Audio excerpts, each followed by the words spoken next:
Ridha Allah subhanahu wa ta'ala adalah salah satu dari sifat. Nabi SAW mengatakan, laisa lil mu'min ayyudhilla nafsahu. Mukmin itu jangan sampai menghinakan diri. Sejarah hamba yang Allah sebutkan dalam Al-Quran, di antara tujuan besarnya adalah agar menjadi pelajaran.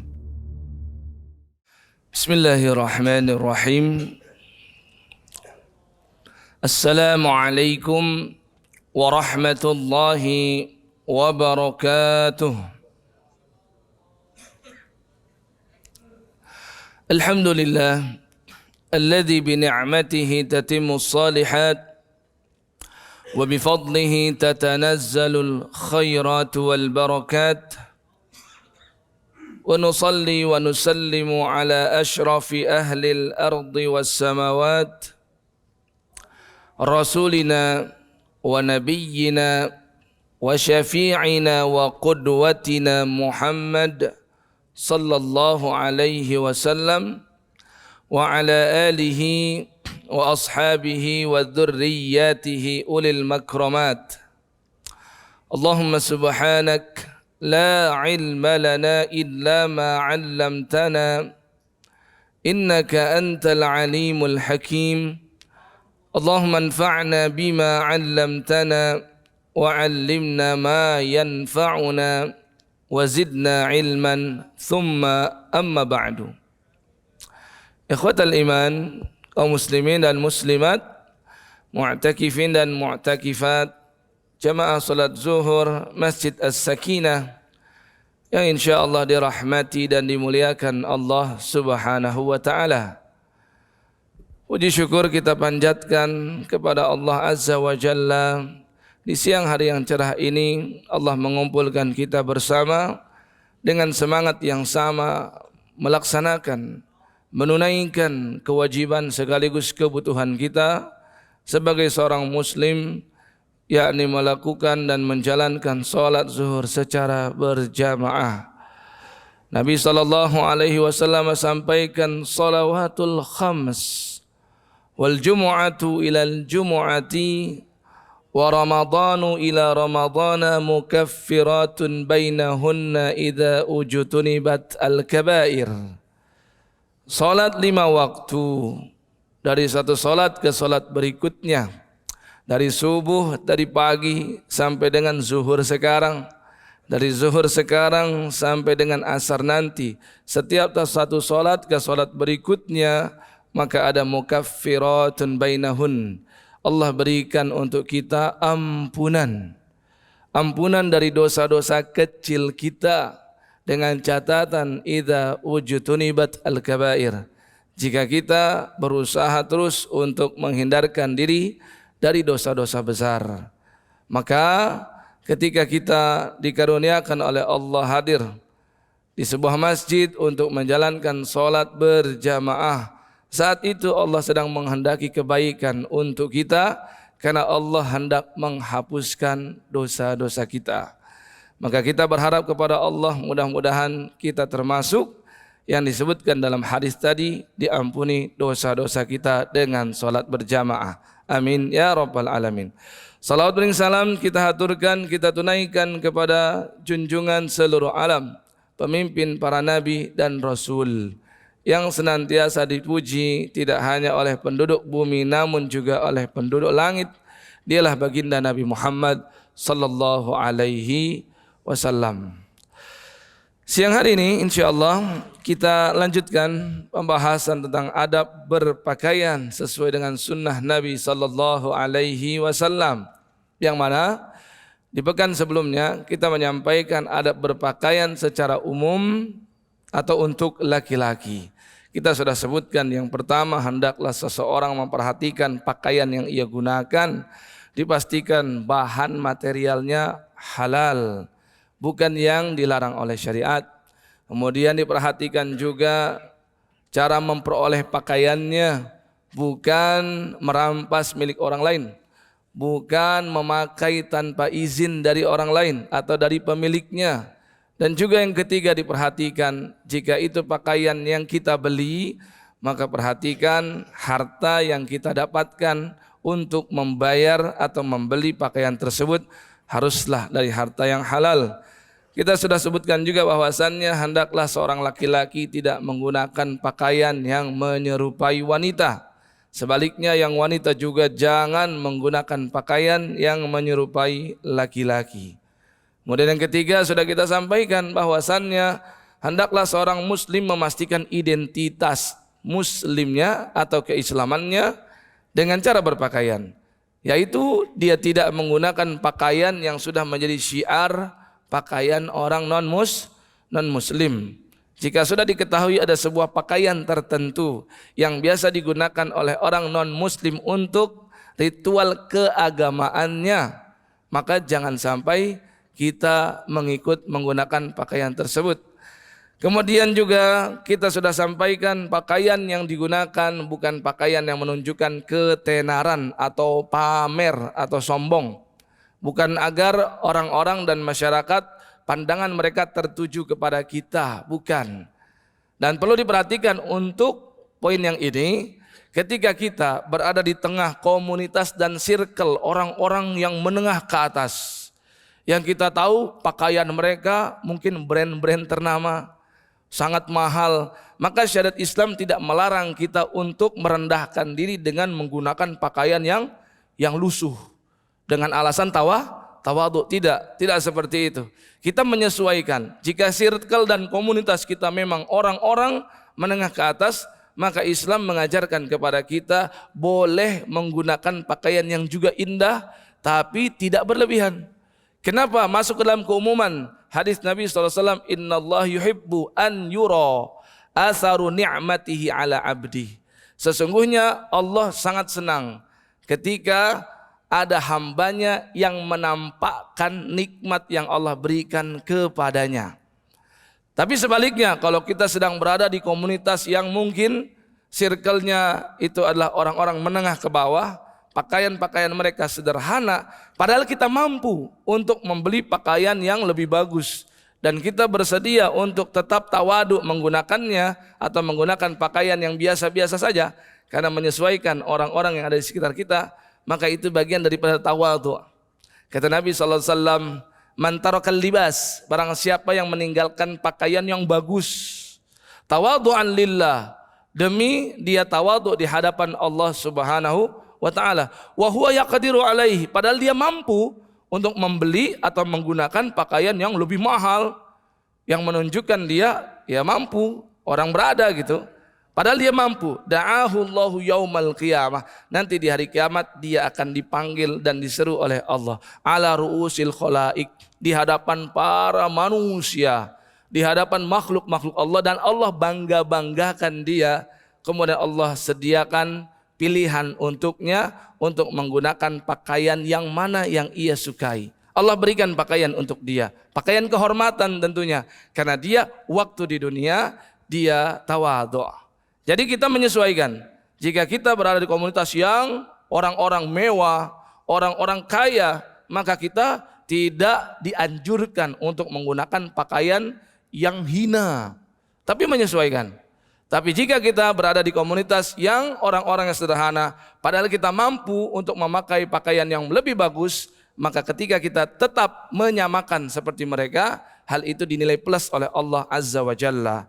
Kemudian Nabi SAW ketika menggunakan pakaian, tentunya beliau mendahulukan bagian-bagian kanan.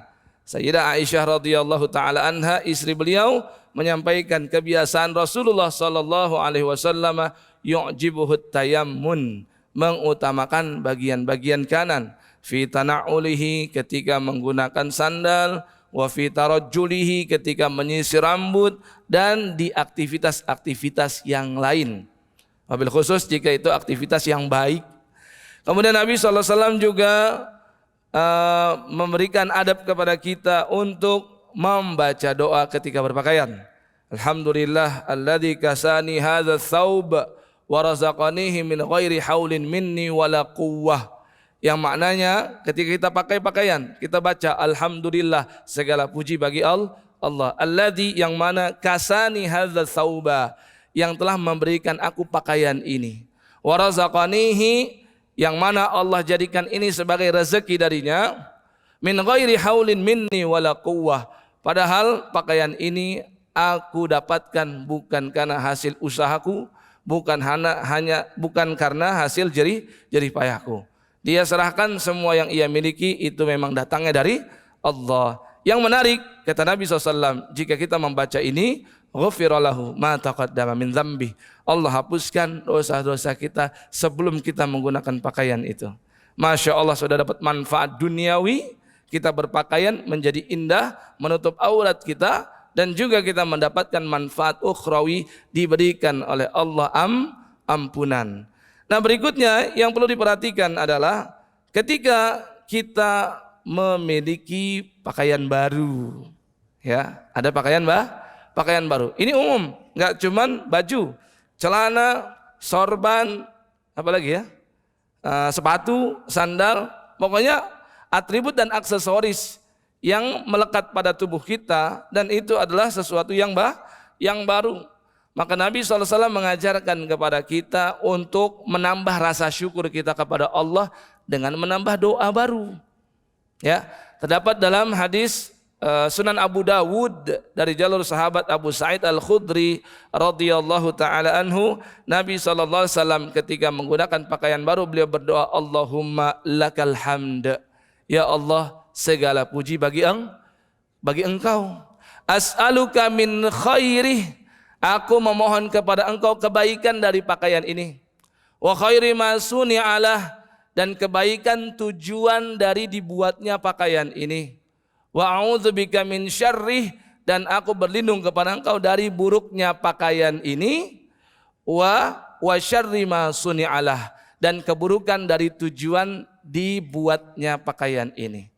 Maksud doa ini adalah kadangkala kita sebagai insan yang tentunya tidak mengetahui hal yang gaib, ada pakaian yang mungkin saat itu sobek, terbuka auratnya yang kita tidak sadari, atau ada pakaian baru yang baru saja kita beli, kita pakai padahal ada bagian cacat daripada pakaian tersebut.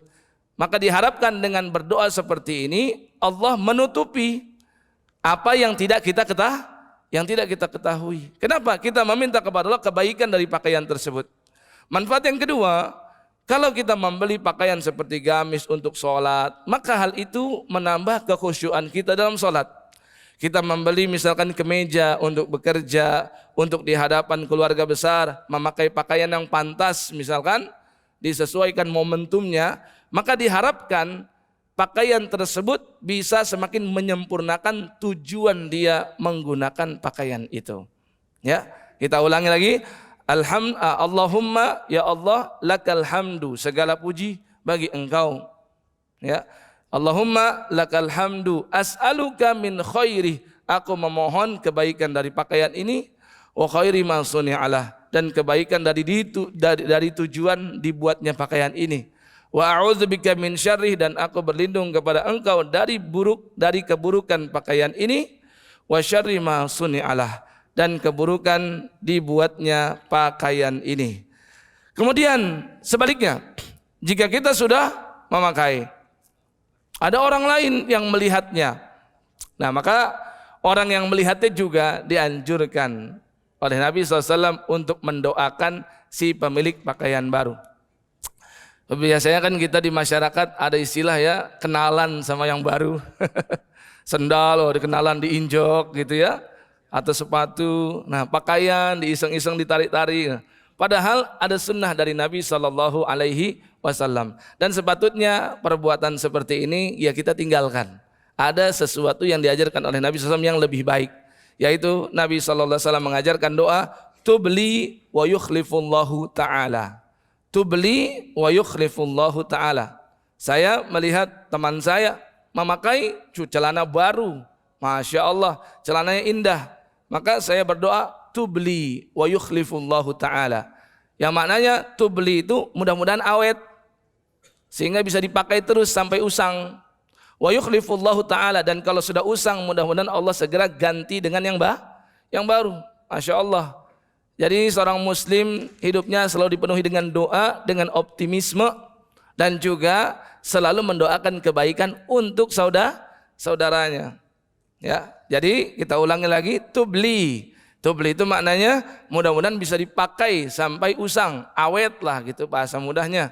Wa yukhlifullahu ta'ala, dan mudah-mudahan Allah segera mengganti dengan yang baru kalau sudah usang dan tidak pantas. Ya, ini beberapa adab ketika berpakaian, wabil khusus kepada laki-laki. Untuk wanita ada beberapa poin yang lebih ditekankan. Kenapa? Karena kita tahu wanita ini sangat diperhatikan oleh syariat. Tidak sama sekali syariat bermaksud mengekang muslimah. Tapi justru Allah Azza wa Jalla sangat mengetahui wanita. Wanita itu perlu dimuliakan. Maka ada beberapa arahan-arahan yang membuat wanita semakin merasa dimuliakan. Adanya batasan-batasan, adanya larangan-larangan, dan adanya ketentuan-ketentuan tertentu bagi wanita tidak bermaksud sama sekali untuk mengekang wanita tersebut, tapi justru adalah menunjukkan syariat Islam sangat memuliakan dan menghargai wanita. Ibarat wanita itu seperti ratu ya dalam agama Islam, yang tidak sembarang orang bisa menyentuhnya, nggak sembarang orang bisa memegangnya, nggak sembarang orang bisa menyaksikannya, nggak sembarang orang bisa menemuinya. Kan seperti itu kalau kita melihat di masyarakat ada wanita yang dimuliakan. Maka dalam syariat Islam adab-adab khusus bagi wanita dan bagi laki-laki tentunya yang punya istri di rumah bisa disampaikan agar bisa diamalkan. Ya, yang pertama tentu menutup aurat ini sama dan mirip seperti laki-laki sebelumnya. Hanya saja ini perlu kita tekankan kembali aurat wanita. Karena di masyarakat ada yang mengatakan bahwasannya segini nggak ada masalah, ini sudah menutup aurat. Segini sudah yang syar'i pakaian ini. Padahal kita lihat bagaimana para ulama ketika mereka membahas firman Allah Azza wa Jalla surah Al-Ahzab surah 33 ayat 59 yang berbunyi a'udzubillahi minasyaitonirrajim ya ayyuhan nabiy, wahai Nabi Muhammad sallallahu alaihi wasallam, qul li azwajika, katakan kepada istri-istrimu, wa banatika, dan kepada putri-putrimu, wa nisa'il mu'minin, dan kepada wanita-wanita beriman seluruhnya, yudnina alaihinna min jalabibihinna, hendaklah mereka menggunakan pakaian yang namanya jilbab. Jadi di kita ini ada pergeseran istilah ya. Bahasa Arab ketika mengatakan kata jilbab itu pakaian atasan yang gombrong sampai ke bawah, menjulur. Itu sebenarnya jilbab. Tapi kalau di kita jilbab itu adalah kerudung ya. Nah ini. Tapi kalau nanti pada akhirnya sesuai dengan definisi syariat ya nggak ada masalah lah. Karena memang bahasa Indonesia ini sering menyerap dari bahasa Arab walaupun kadang salah. Cuman poinnya kalau nanti dalam pembahasan fikih perspektif hukumnya bagaimana ya kita harus kembalikan kepada definisi syariat supaya nggak rancu gitu. Ya. Kalau dalam bahasa Arab untuk kerudung itu namanya khimar, pakai kha, khimar, bukan himar ya. Kalau himar pakai ha itu keledai. Itu himar. Kalau pakai kha, khimar itu adalah kerudung, ya. Jadi pesan dari syariat adalah yudnina alaihinna min jalabibihin. Wanita hendaklah memakai pakaian yang menjulur ke bawah, menutupi bagian perut dan seterusnya. Yudnina alaihinna min jalabibihin dzalika adna ay yu'rafna fala yu'zain. Hal itu tujuan utamanya supaya orang tuh tahu identitasnya dia muslimah. Jadi orang nggak sembarang ketika ada wanita lewat, waduh pakaiannya tertutup, dia tahu ini muslimah, nggak berani dia ngapa-ngapain. Umumnya orang berani ngapa-ngapain ketika sudah diberi penawaran, betul nggak? Penawaran apa? Terbuka. Bahkan mohon maaf, lebih murah daripada ayam goreng yang dipajang gitu di outlet atau di toko-toko kedai-kedai kecil gitu kan. Kita bisa menikmati ayam itu dengan cara membelinya. Sedangkan wanita yang membuka auratnya, laki-laki bisa menikmatinya tanpa membayar, melihatnya gratis. Jadi saat itu bisa kita katakan dia lebih murah daripada ayam goreng. Nah ini kan harus diperhatikan. Nah, para ulama ketika membahas ini, dzalika adna ayyurafna fala yu'zain. biasanya dulu kaum musyrikin itu tidak berani ngapa-ngapain wanita muslimah karena sudah tahu pakaiannya berbeda dari yang lain. Ya. Kemudian juga apa? Fala yu'zina. Ini tujuannya juga agar tidak diapa-apain sama orang lain. Nah, para sahabat, para ulama, tabi'in dan tabi'ut tabi'in, mereka telah membahas tentang hal ini. Kesimpulan dari mereka adalah bahwasannya wanita itu secara umum semua anggota tubuhnya adalah aurat dari ayat ini. Tapi suatu ketika baginda Nabi SAW diceritakan oleh istri beliau, Ibunda Aisyah, beliau lagi lewat melihat Asma binti Abu Bakar. Asma binti Abu Bakar itu kakaknya Aisyah, tapi beda ibu ya. Kalau Aisyah ibunya Ummu Ruman, kalau Asma binti Abu Bakar ibunya namanya Qutailah, satu ayah beda ibu. Nah, diceritakan oleh Aisyah saat itu Asma itu memakai pakaian yang tipis sehingga kelihatan lekuk tubuhnya. Ketika Nabi SAW melihat Asma, beliau langsung memalingkan wajahnya. Enggak sudi Nabi melihat itu, karena itu aurat. Lihat bagaimana Nabi itu laki-laki yang paling bertakwa loh. Nabi itu orang yang paling bisa menjaga syahwatnya. Nabi SAW itu orang yang paling soleh. Tapi tidak ada istilahnya saya kan paling soleh, ngelihat begini juga nggak apa-apa. Enggak ada begitu. Nabi tetap memalingkan, mengajarkan kepada umatnya sesoleh apapun yang namanya wanita, ada tarik menarik antara wanita dengan laki-laki. Pasti ada ketertarikan laki-laki melihat itu. Nabi palingkan, kemudian Nabi SAW sampaikan, wahai Asma, kalau wanita itu sudah haid alias sudah akil balik, maka apa? La tasluhu an yura minha illa hadza wa hadza.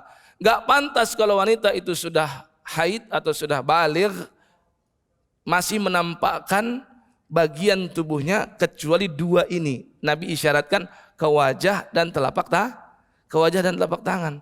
Jadi cuma ini doang nih yang boleh terlihat, yang lain enggak boleh. Pakaianmu walaupun tertutup ini membentuk seakan memperlihatkan tubuhmu itu sendiri. Maka Nabi di situ menunjuk dengan isyarat jarinya cuma wajah dan tangan. Ini yang menyebabkan akhirnya para ulama umumnya mereka atau jumhur mereka mengatakan untuk wajah dan telapak tangan itu boleh terlihat. Jadi kalau melihat ayatnya saja seakan semuanya, tapi dengan hadis ini maka ada yang mengkhususkan. Karena kaidahnya secara usul fikih semua dalil yang umum dikhususkan dengan dalil-dalil yang lebih terperinci dan khusus. Ya, maka ini perlu diperhatikan ya. Kemudian yang kedua perlu diperhatikan juga untuk para wanita. Wanita kalau berpakaian beda sekali konsepnya dengan laki-laki. Laki-laki kalau menggunakan pakaian konsepnya itu buat perhiasan. Tapi kalau wanita menggunakan pakaian konsepnya bukan buat perhiasan. Ya, jadi jangan sampai pakaian yang dia gunakan justru malah menunjukkan perhiasan kepada orang lain. Artinya kalau dia menggunakan pakaian dan itu membuat menarik kaum Adam, malah semakin perhatian dengan dia, berarti pakaian dia itu sudah salah. Karena wanita itu harusnya ya, secara mudahnya kita sampaikan, dia itu ke Arab-Araban kalau di luar. Kalau di rumah ke barat-baratan. Artinya dia itu cuma boleh berhias dan menampakkan itu untuk suaminya di rumah.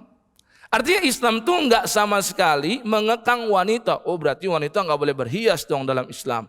Oh wanita enggak boleh pakai pakaian yang bagus dong dalam Islam. Oh tidak, kita sampaikan boleh. Tapi di momentum yang tepat, yaitu ketika dengan suami. Disitulah dandan secantik-cantiknya. Jangan justru pas kondangan istri kita menjadi wanita paling cantik. Pas di rumah justru tidak seperti itu. Harusnya dibalik ya. Untuk suami itulah yang paling cantik. Untuk di luar justru yang tidak membuat mata-mata kaum Adam tertuju kepada wanita tersebut. Ini perbedaan konsepnya. Laki-laki pakai pakaian untuk perhiasan, wanita bukan sebagai perhiasan. Fungsinya bukan untuk perhiasan. Ya, Allah Subhanahu wa taala berfirman di An-Nur ayat 31, surat 24, wala yubdina zinatahunna illa ma zahara minha. Jadi jangan sampai wanita itu menampakkan perhiasannya. Yang ketiga, kainnya tadi tidak tipis ya, dan tidak memperlihatkan lekuk tubuh. Kalau tadi kita sudah sampaikan hadisnya Asma binti Abu Bakar, sekarang ada hadis yang lain. Usamah bin Zaid bin Harithah, cucu angkat Nabi SAW. Nabi mengangkat seorang anak yang bernama Zaid bin Harithah, yang awalnya budak beliau. Kemudian Zaid bin Harithah punya anak namanya Usamah. Nah, Usamah ini punya istri. Suatu ketika Nabi SAW memberikan pakaian dari kutbiyah, pakaian yang memang agak ketat lah gitu, diberikan kepada Usamah bin Zaid. Ketika Nabi bertemu dengan Usamah bin Zaid, Nabi tanya, mana pakaian kutbiyah yang sebelumnya pernah aku berikan? Kata Usamah bin Zaid, ya Rasul, aku berikan kepada istriku. Nabi langsung bilang, kalau sudah kamu berikan, kalau istrimu mau pakai, tolong sampaikan kepada dia dirangkap. Jadi silakan pakai yang ketat, tapi dirangkap. Artinya pakaian itu jadi dalam, dari bagian daleman, dan dirangkap dengan sesuatu yang lebar, yang tidak memperlihatkan lekuk tubuh. Jadi wanita beli pakaian ketat, silakan jadi dalaman. Kalau ingin digunakan di luar ya, dari dalaman, terus dirangkap dengan pakaian yang lebih lebar, yang tidak menunjukkan lekuk tubuh. Kemudian yang berikutnya yang perlu diperhatikan juga wanita, yaitu tidak menggunakan parfum yang membuat laki-laki tertarik kepadanya. Kalau menggunakan parfum sekedar menghilangkan bau badan, burket dan seterusnya, itu nggak ada masalah. Kenapa? Karena punya hadisnya begini, Nabi SAW bersabda, ayyumam ro'atin, wanita manapun, ista'torot, menggunakan parfum, famarrot ala qaumin, kemudian dia berjalan melalui sekumpulan orang, liyajidu min rihiha, kemudian aroma parfumnya itu tercium oleh orang yang dia lewati itu, fahiya zaniyah. Kata Nabi SAW, wanita itu ibarat seperti wanita pezina. Kenapa? Membuat tertarik laki-laki dan membangkitkan syahwat laki-laki. Pakai parfum itu sebanyak-banyaknya nanti di kamar bersama suaminya. Kalau di luar sekedar hanya ingin menghilangkan bau badan. Kenapa? Ada keumuman hadis bahwasannya malaikat itu mirip seperti kita dalam hal terganggu dengan bau badan. Maka ketika di masjid Nabi SAW mengatakan kalau yang habis makan bawang putih jangan dekat-dekat, maksudnya sampai menghilangkan baunya dengan bersiwak, dengan menggosok gigi, dengan memakai air yang wangi dan seterusnya. Kenapa? Kata Nabi, karena malaikat terganggu dengan baunya. Ya, maka begitupun muslimah, dia boleh menggunakan parfum sekedar menghilangkan bau badan kalau ingin keluar rumah. Tapi kalau sudah berlebihan, baunya menyengat, dia lewat 20 meter masih tercium, jadi luar biasa itu parfumnya ya. Nah, maka disitulah masuk ke dalam hadis Nabi SAW, fahiya zaniyah, wanita tersebut dianggap dia berzina. Ini menunjukkan ini bukan dosa kecil, dan ini menunjukkan dampak dan efeknya sangat besar. Zaman sekarang wanita muslimah sudah tertutup. Saya sudah ada istilahnya begal badan ya. Ada begal yang suka diam-diam naik motor memegang bagian apa wanita, kabur. Itu banyak itu, Pak. Sekarang berita-berita kriminal dipenuhi dengan hal-hal yang seperti ini. Kenapa bisa seperti ini? Pertama, boleh jadi wanita tersebut gak memperhatikan arahan Nabi tentang wanita jangan berjalan keluar sendiri, memakai ada mahramnya. Sebenarnya simple ya, kita ngikuti sunnah Nabi, maka enak sekali hidup kita dan enjoy. Nyaman, tentram, aman dari semua sisi. Ketika ada yang seperti ini, biasanya dia sendirian di jalan, maka ya ada kesempatan kan. Yang kedua, nah mungkin pakaiannya sudah tertutup, tapi pakaiannya sangat membuat laki-laki penasaran, pakaiannya bagus banget nih. Mungkin dengan corak bunga tapi warnanya sangat ngejreng dan seterusnya, itu membuat tertarik laki-laki. Dan barangkali berikutnya, kalau sudah pakaian tertutup, tidak ngejreng warnanya, tapi aromanya, parfumnya itu Membuat ketika ada laki-laki dengan radius 20 meter masih bisa menciumnya, tertarik ingin mendekati wanita tersebut, akhirnya berbuat yang tidak baik. Nah, inilah bagaimana syariat sangat menjaga pemeluk agama Islam. Demikian sunnah dari Nabi SAW untuk para wanita muslimah dan untuk laki-laki muslim. Mudah-mudahan apa yang kita sampaikan dapat kita amalkan. Mari kita akhir dan kita tutup dengan subhanakallahumma wa bihamdika asyhadu an la ilaha illa anta astaghfiruka wa atubu ilaik. Wassalamualaikum warahmatullahi wabarakatuh.